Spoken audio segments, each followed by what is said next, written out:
So, assume that the manufacturing company budgets 60,000 rupees for total manufacturing overhead costs and 2,400 machine hours, right? Rupees 60,000 for total manufacturing overhead costs and 2,400 machine hours. What is the budgeted indirect cost rate? So, 60,000 divided by 2,400 is equal to rupees 25 per hour, right?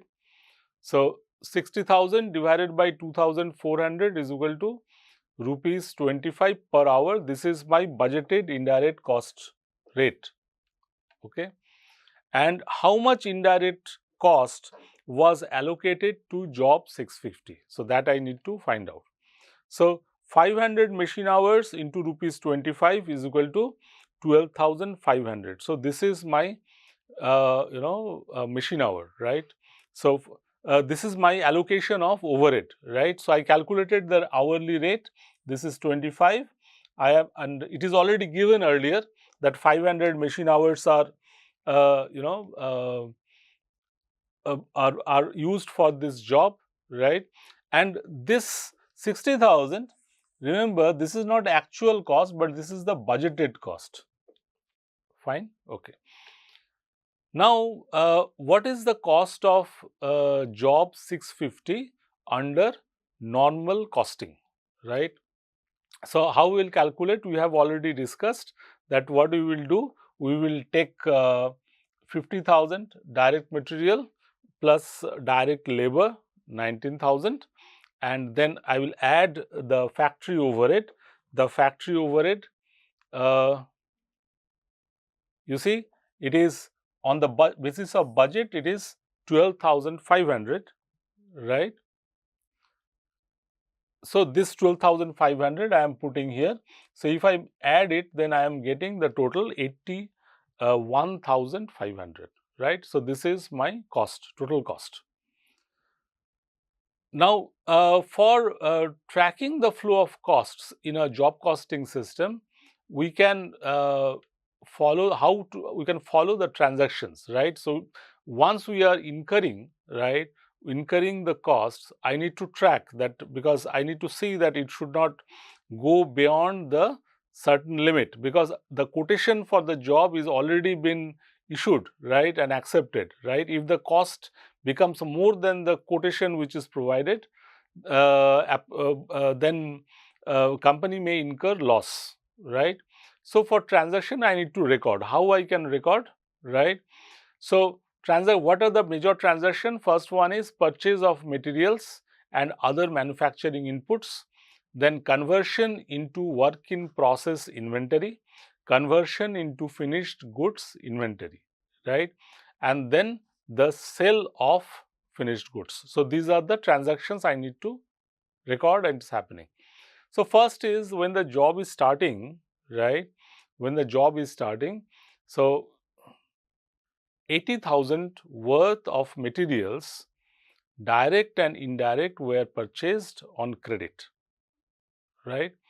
So, what I will do, I will open materials control account and then accounts payable account, right, and I will debit material control account because I am purchasing it, right, and credit the accounts payable control account, right, and this is purchased on credit, not this is purchased on credit, not on cash, okay.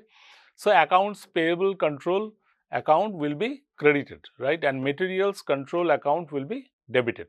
The amount is 80,000 in this case.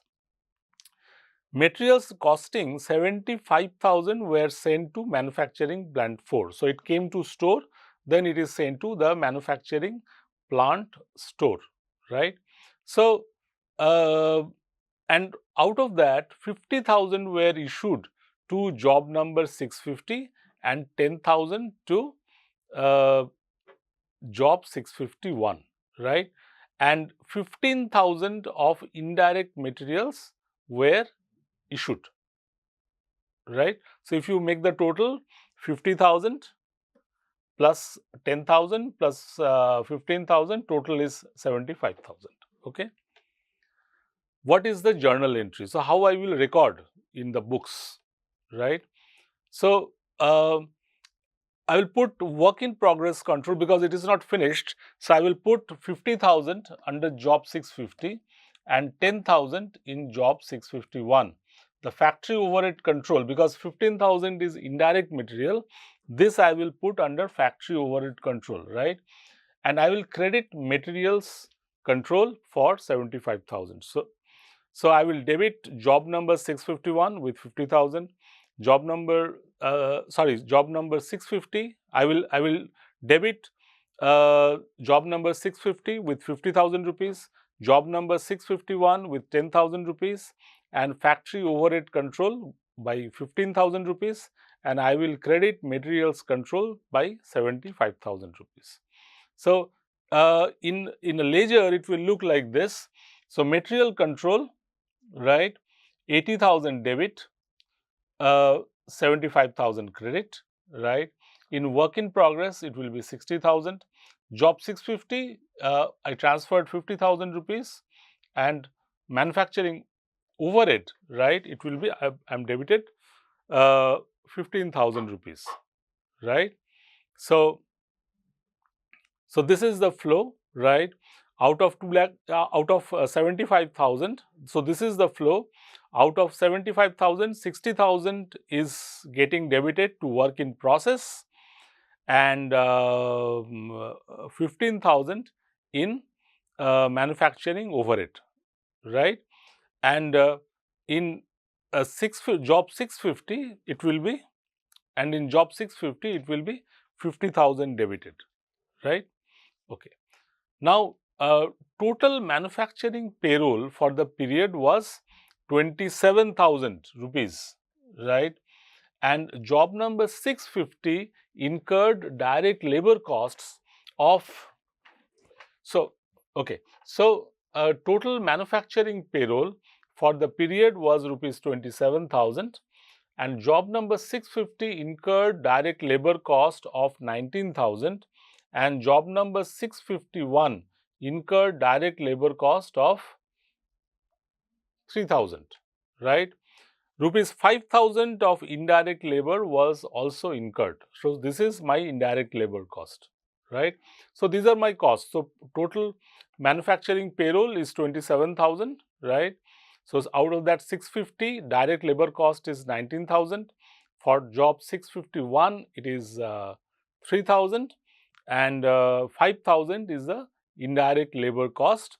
So if you add this, right, 19,000 plus 3,000 plus 5,000, if you add this, so you will get this, is equal to, it is 19 plus 3 is 22, 22 plus 5 is 27,000. Okay, fine.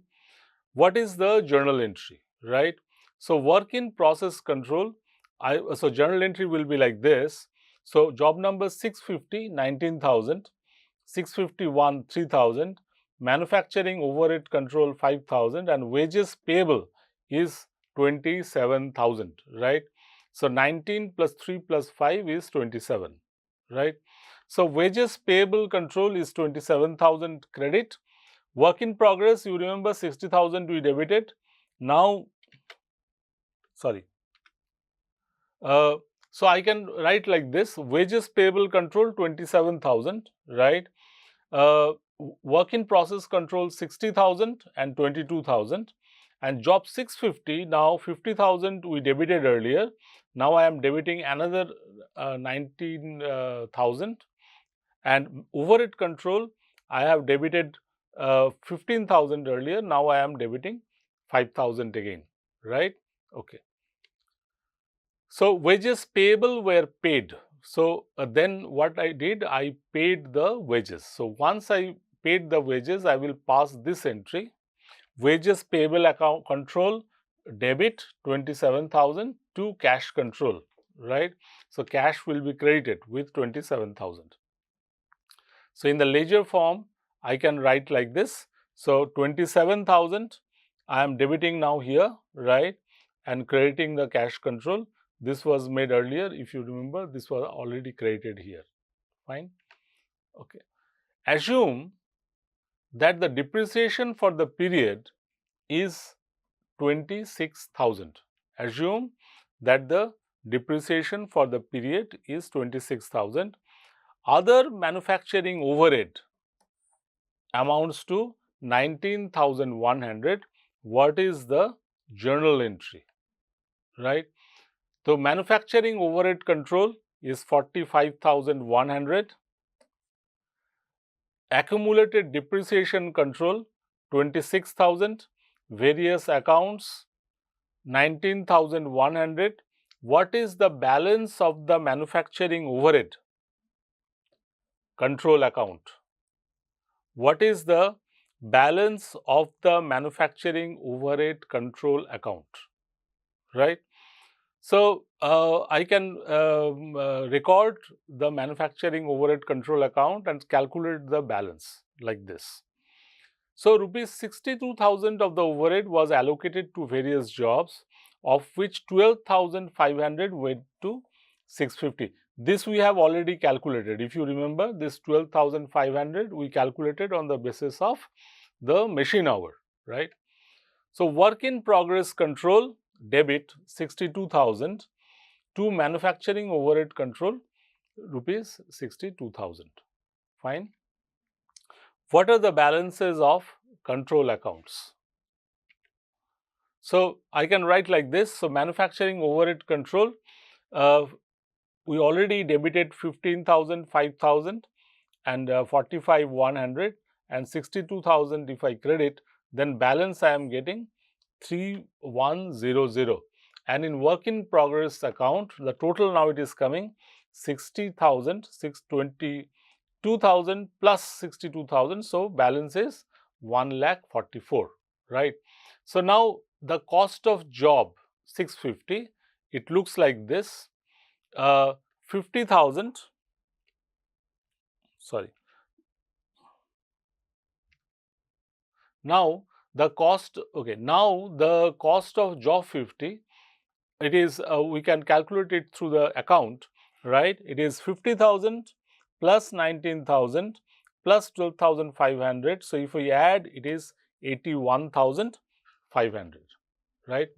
Job costing rupees 1,04,000 were completed and transferred to finished goods, including job 650. What effect does this have on control accounts, right. So, my question is that it is completed now. Now, it is transferred to the finished goods, right, including including job 650. Now, what effect in the control accounts which we opened earlier it will have. So, I can calculate like this. This work in now, till now these costs were part of work in progress account, right. Now, what I will do, the total, right, the total, right, what we will do, we will transfer to the finished goods control, right. So, 1,04,000. Okay. Now, job 650 was sold for rupees 1,14,800. What is the journal entry now, right? So, what will be the journal entry? So, journal entry will be this, right? So, it is sold on credit. So, accounts receivable control debit 1,14,800 to revenues 1,14,800. Cost of goods sold debit 81,500 to finished goods control 81,500. So, this will be my journal entry. What is the balance in the finished goods control account?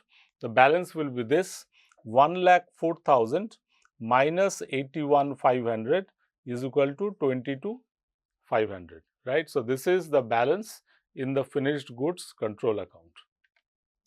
Assume that marketing and administrative salaries were 9,000 and 10,000. So, what would be the journal entry, right? So, marketing and administrative cost debit 19,000 to salaries payable control account debit credit 19,000. So, now the transactions, right? What are the transactions? The direct material used 60,000, direct labor and overhead 84,000, minus cost of goods manufactured 1,04,000. So, ending WIP inventory is now 40,000, right? So, so this is my balance, right? Cost of goods manufactured 1,04,000 minus ending finished goods inventory 22,500 is equal to cost of goods sold, that is 81,500. So, these are the accounting transactions for the job costing. Now, account for the end of period under allocated or over allocated indirect costs we can do by using the iterative methods, right. Now, what are the end of the period adjustment? So, we can see here, suppose manufacturing overhead control has a balance of 65,001. Suppose manufacturing overhead control account has a debit balance of 65,100, right? And the actually applied manufacturing overhead is 62,000, right? So, what we have budgeted originally, the actual application of overhead may be different, right? So, the indirect cost or overhead may be under allocated or sometimes it may be over allocated also, right? How to do do these adjustments in the books, right? How was the allocated overhead determined? So, if you remember, we calculated the budgeted rate rupees 25, right, and total machine hour was 2480. So, if we multiply, the total budgeted value is rupees 62,000, right. So, 65,100 minus 62,000 is equal to 3100, which is actually an under allocation, right. We allocated how much as per budget? 62,000, but actual overhead is coming 65,100. So, I actually under allocated. I haven't allocated what is required, right. So, here you see the actual manufacturing overhead cost of So, next example, you see the actual manufacturing cost, Okay, now let us see another one, right, another case. Actual manufacturing overhead cost is 65,100 and it is more than the budgeted amount, that is 60,000. Actual machine hours of 2480 are more than the budgeted amount of 2400 hours, right. So, approaches to disposing under allocated or over allocated overhead. So, there are several approaches. First one is adjusted allocation rate approach. Second one is proration approach. Third one is immediate write-off to the cost of goods sold approach. So, these are the approaches for the end of period where the period adjustment, where the overhead is either under allocated or over allocated, right. Under allocated, that means our allocation is less than what is required actually, and over allocated is just the opposite, right. So, here you see actual manufacturing overhead 65,100 exceeds the manufacturing overhead allocated, which is 62,000. This 62,000 how we got? We got it by multiplying by considering the budgeted overhead rate, which in our case it is 25 rupees, right? But actual when the job got completed, we found that it is exceeding 62,000. It is actually 65,100, right? Which is around 5% higher, right? So now, so this you see it is 5%, right? 3,100, 3,100 from where it came? It came from 65,100 minus 62,000, right? Okay. Now, actual manufacturing overhead rate is 26.25. You see, if you remember, our budgeted rate was 25, right? Our budgeted rate using which we calculated this, it was 25 rupees, right, per machine hour, right? But actual rate it is coming how much? It is coming 65,100. If you divide it by 2480, it is coming 26.25, right? So, your actual manufacturing overhead rate should be it is 26.25 rupees, but how much, at what rate you are allocating? You are allocating at the rate of 25 rupees per machine hour. So, actually what we are doing, we are under allocating, right? Now, the manufacturing company could increase, right, the manufacturing overhead allocation of each job by 5%. So, this is one approach, right? So, manufacturing overhead allocated to job 650 under normal costing is 12,500. We calculated this earlier, right, using the budgeted rate, right?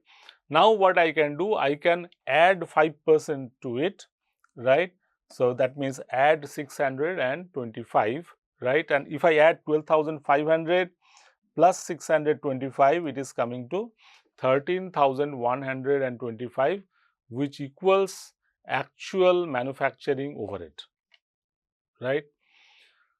This is one approach, okay. Second approach is proration approach, basis to prorate under or over allocated overhead, right? Total amount of manufacturing overhead allocated before proration, right? And ending balance of work in process, finished goods and cost of goods sold, right? So, assume, the first approach we will discuss, assume the following manufacturing overhead component of year-end balances before proration is this: work in process 23,500, which is actually 38%, right, of the total. Finished goods 26,000, which is actually 42% of the total. Cost of goods sold 12,500, which is actually 20% of the total, right? So, my total is how much if I add 62,000, okay. So, I can show this it like this: manufacturing overhead 3,100, right, out of this, right, 620 is going to the cost of goods sold here, 1302 is going to the finished goods, and 1178 is going to the work in progress. This I am doing on the basis of these percentages, right, basis of this percentages. So,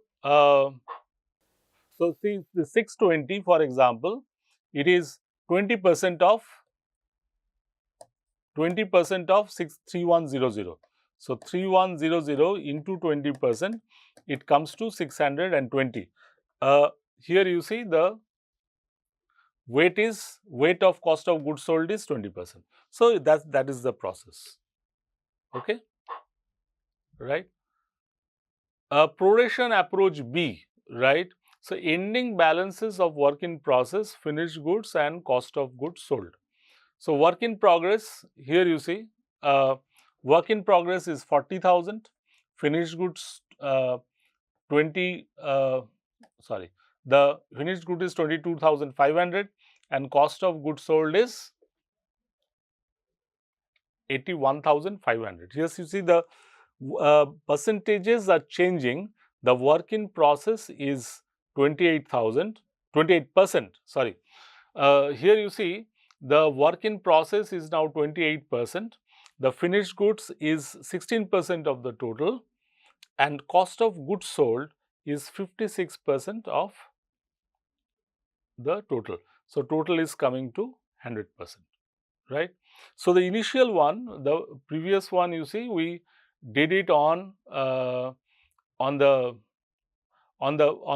basis of before year-end balances before proration, but here what we are doing, we are taking the ending balances of the work in progress. Okay. So, we can do it like this, right. We can calculate, we can take the manufacturing overhead balance 3100 here, and then for the cost of goods sold, the percentage is 56%, right. So, this 56% I am calculating this. So, 1736, it is 3100 into 56%, right. So, if I calculate, I should get this number, right. Similarly, the other figures are also calculated. For finished goods, it is 16%, and for work in progress, it is 28%, right. And in this proportion, it is getting transferred, right. So, this is 16%. If you calculate 16% of this, right, you should get this number. Okay, fine. So, this is another proration approach. Okay. The other one, the other approach is immediate write-off to the cost of goods sold approach, right. So, I can take the manufacturing overhead 3100 here, and then immediately write off through the cost of goods sold, right, the entire amount without prorating, right. So, this is another approach for doing it. Applying variations from normal costing, right. So, home health budget includes the following: total direct labor cost 4 lakh, total indirect cost 96,000, total direct labor hours 16,000. What is the budgeted direct labor cost rate? So, that we need to calculate. So, we can do it like this: 4 lakh divided by 16,000. So, it comes to 25 rupees. What is the budgeted indirect cost rate? 96,000 divided by 16,000, rupees 6, right. Suppose a patient uses 25 direct labor hours, right. So, how much they are using? 25 direct labor hours. Assuming no other direct cost, what is the cost to home health, right. So, I can calculate like this: direct labor 25 hours, from here it is coming, into rupees 25, we calculated rupees 625, indirect cost 25 hours into rupees 6, rupees 150. If I add, it comes to rupees 775, right. Okay. So, I repeat the process of job order costing. What is the uniqueness of okay. I repeat the uniqueness of job order costing. What is the unique thing about job order costing? That each of the each of the manufacturing order that the company receives, it is taken as a standalone project, right, as a standalone manufacturing project. So, what the company do? The company keeps the record of all the direct materials which has been assigned to the particular job, right. So, direct material, direct labor, other direct expenses, whatever is used for executing the job, right, for manufacturing the job object, right. So, that is first recorded. Then the total the company may have running several jobs at the same point of time. Then what the company do? The company calculates the total indirect cost or total overhead, and on the basis of some suitable, job allocation base, right? They allocate it to the they allocate it to the particular job for which I am trying to calculate the total cost, right? In our example, we use the machine hour rate, but it is possible that some company may use labor hour rate also. So, company needs to decide based on the relevance of the base, right? How effectively it can represent the real situation, that is important. Now, the company can do what? Company can add the now, what the company can do? Company can add the total direct costs, right? Direct material, direct labor, and direct expenses, plus the allocated overhead to the job, and then add all the cost elements and arrive at the total cost. In case of overheads, right, there is a maybe a problem of under allocation or over allocation. Under allocation means when the company is allocating the overhead on the basis of some budgeted rate, the actual rate may not be same as the budgeted rate, it may be different, right. So, in such a situation, two scenarios may arise. One is that there may be a case of under allocation, that means the company has allocated less than what is required, and the second scenario is the over allocation, that means the company has allocated more than what is required, right. So, in both the cases it requires adjustment. Now, one adjustment is that they can allocate this over adjusted figure on the pro rata basis, right. On the pro rata basis, they can allocate uh, uh, to the finished goods, the work in progress, and thing. There is another way that they can simply write off the entire amount at one go, right, and calculate the total cost. Or if it is about the certain percentage increase or decrease in the total overhead, they can simply add that percentage. Like in our example, we have seen that they added 5%, right, in case of under allocation. So, this is all about job costing. Thank you.